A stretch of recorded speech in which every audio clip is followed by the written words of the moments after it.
BodyBags, where horror lies.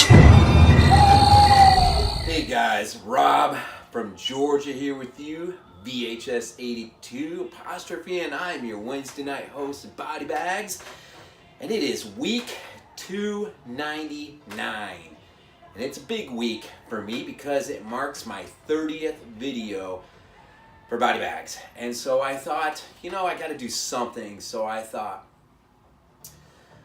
let's go 30 years back. Let's pick a film from 1989, and little did I realize at the moment when I decided to sort of do this, that Zombie Flesh Eaters 3 was an 89 film. And so since not too far back, I did the second one before, or the one that came before it, I thought, well, it's 30 years old, it's video number 30, and 1989, it's an interesting year because it kind of marks that halfway point, or that middle point between when I had just left high school and I was going to be entering into the Army for 4 years, and so 89 was an interesting year, and it was probably my last real summer of just whatever, and it was a good summer though. I remember that summer really well.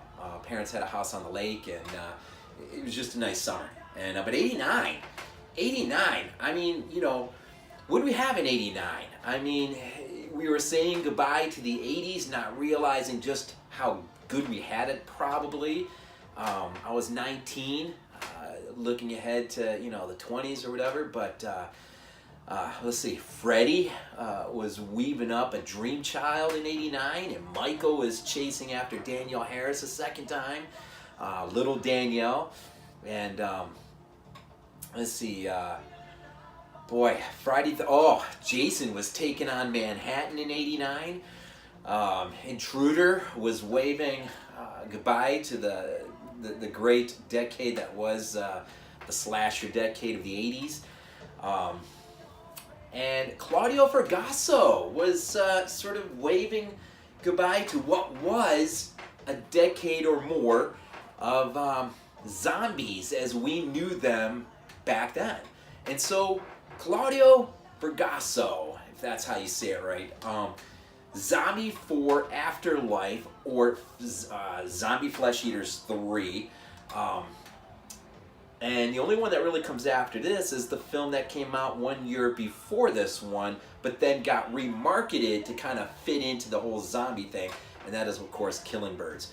And really hoping that I'll get that for my daughter for Father's Day. But Claudio's film, if I remember the story right, of course, Lucio gave us the great classic 79. In 88, he tried to follow it up, would be Zombie Flesh Eaters 2. And of course, he had to sort of bail out early on that. Bruno Mattei came in. I think Claudio sort of had an uncredited role in that, directing.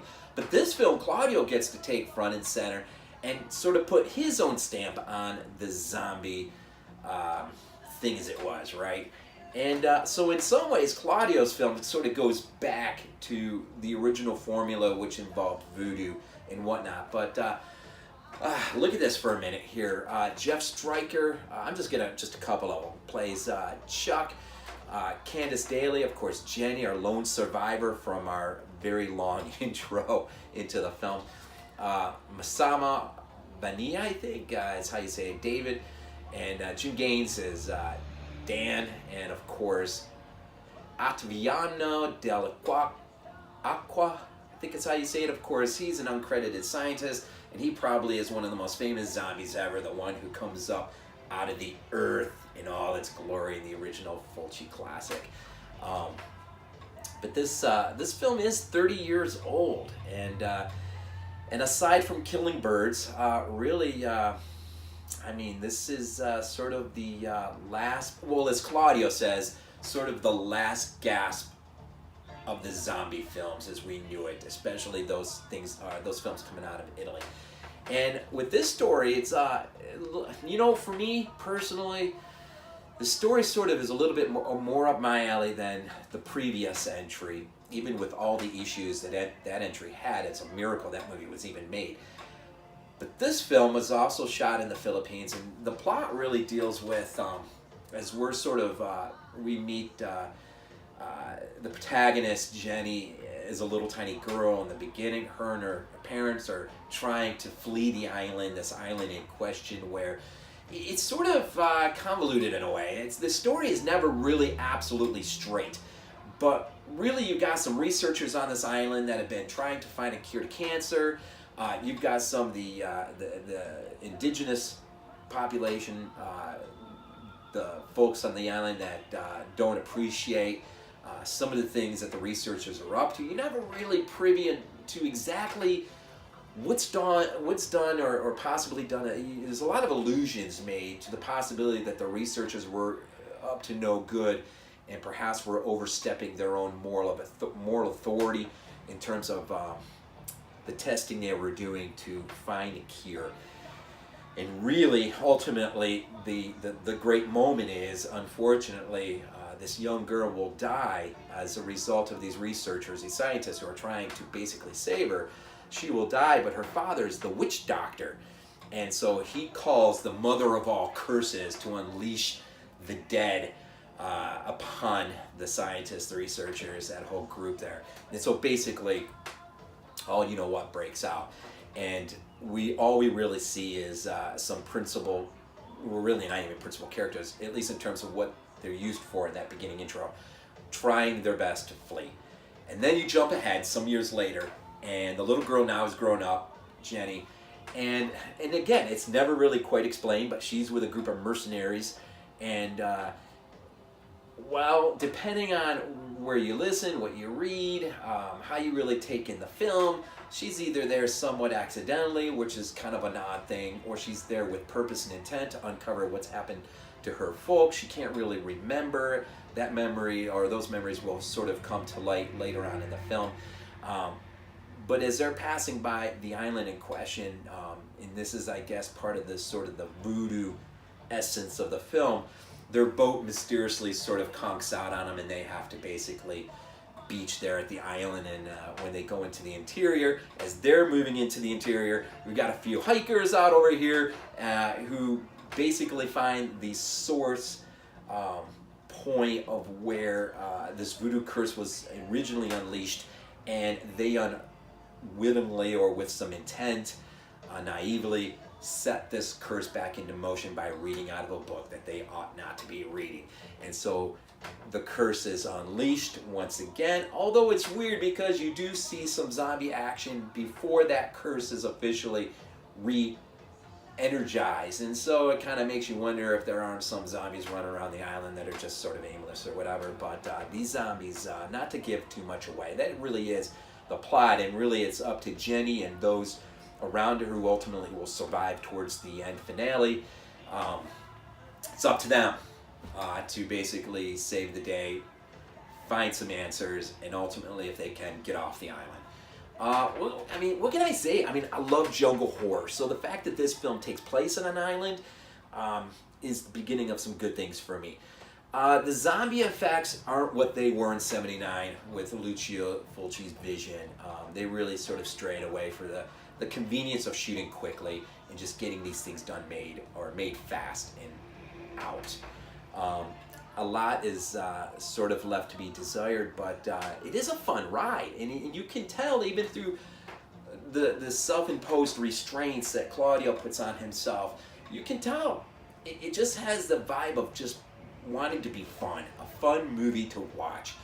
And so even though we're not getting the '79 Fulci type zombie effects, I will say this: the very beginning of the film, we got some good practical effects, and in the closing moments, there are two effects, man, that are just, I freaking love these effects.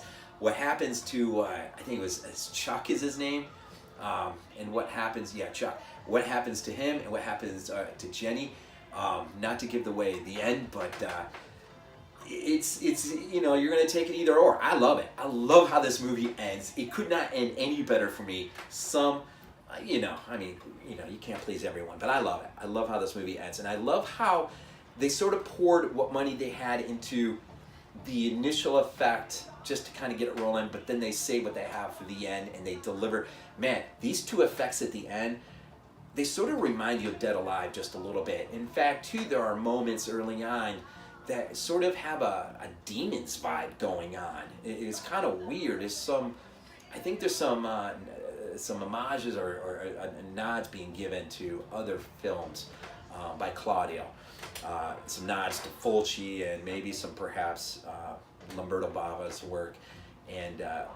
But maybe the greatest thing about this movie is what this movie attempted to be, what it could have been, and even though it doesn't really quite become what it could, man, there's just a lot of room for your imagination and just for you to kind of fill in things and wonder, whatever it is you want to wonder. But I didn't even show this off yet. This is the 88 films release of this film, and boy, just the cover art. I love the cover art to all of them. Even Killing Birds, that cover art's pretty cool. The only thing you really get in here is you get a nice little book. Callum Waddell, I think, writes up a little piece in there, which is really good. And the slip cover, of course, came. Absolutely beautiful slip cover. Absolutely beautiful. So, the packaging is really nice. But, yeah, Zombie Flesh Eaters 3. I've watched this probably 3 or 4 times now, and I'm digging it more and more. And I don't know, I just love the Italian thing. I just love... There's an innate quality about Italian films, even within, some would call it cheese and everything else. There's just, I don't know, they're fun. They're fun. I absolutely love Italian cinema, and I'm becoming a bigger fan every day. So, yeah, Zombie Flesh Eaters 3, or Zombie 4 Afterlife. And the song, I don't know if you can really hear this, but man, once the song gets in your head, you just can't get it out. And a few little extras on here. Just Claudio and his wife are on here, Run Zombie Run, and there's an interview with Alan Bryce, which is really cool, actually, that kind of looks at the video nasty phenomena. And that's pretty cool. So 88 Films, man, does a good job. And so I guess I'm just going to kind of end it there. And I will say this, next week, of course, is the OG week. We got some people coming who have not done BodyBags in quite a while, who are going to be delivering up the goods next week. And they'll be reviewing a film for which we, the week after, will actually have to review the remake, which ought to be a lot of fun. And in fact, I'm doing It's Alive remake. Already got it from Bull Moose. It's on my shelf, just waiting to be watched. But next week will be a break from the regulars. But man, have fun with the OG guys, man. Have fun. It's going to be a great week. I cannot wait to watch every single video next week.